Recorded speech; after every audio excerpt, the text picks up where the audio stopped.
Hello everyone, welcome back to this beginner series on Figma.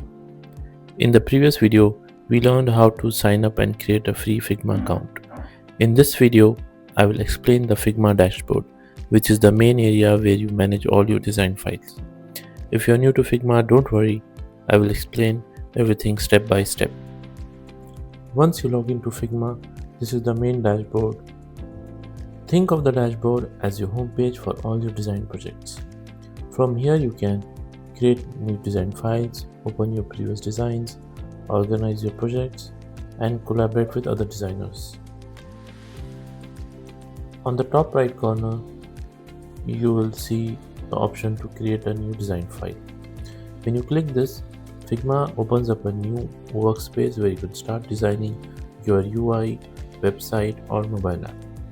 We will start creating designs in the next videos. On the dashboard, you may also notice other products like FigJam, Slides, and Buzz. These are additional tools inside Figma for brainstorming, presentations, and collaboration.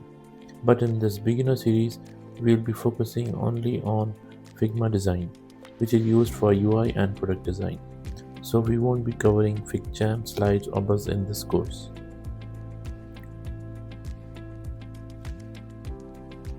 On the left side, you will see the recent section. This shows the design files you have recently opened or worked on. It makes it easy to quickly go back to your latest projects. Next, we have the draft section. Drafts are private design files that only you can see. This is where most beginners start working because it is a personal space where you can experiment and practice your designs. Another important section is teams. Teams are used when multiple designers work together on the same project. For example, if you are working with developers or other designers in a company, you can create a team and collaborate on shared design files. At the top, you will also find the search bar. This helps you quickly find any design file if you have many projects.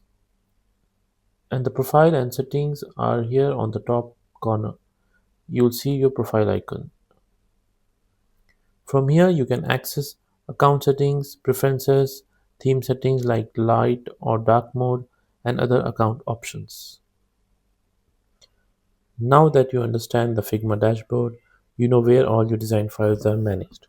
In the next video, we will explore the Figma interface and workspace where the actual design work happens. If you found this video helpful, please like the video and subscribe to the channel for more beginner tutorials on Figma. Thank you for watching, and I will see you in the next lesson.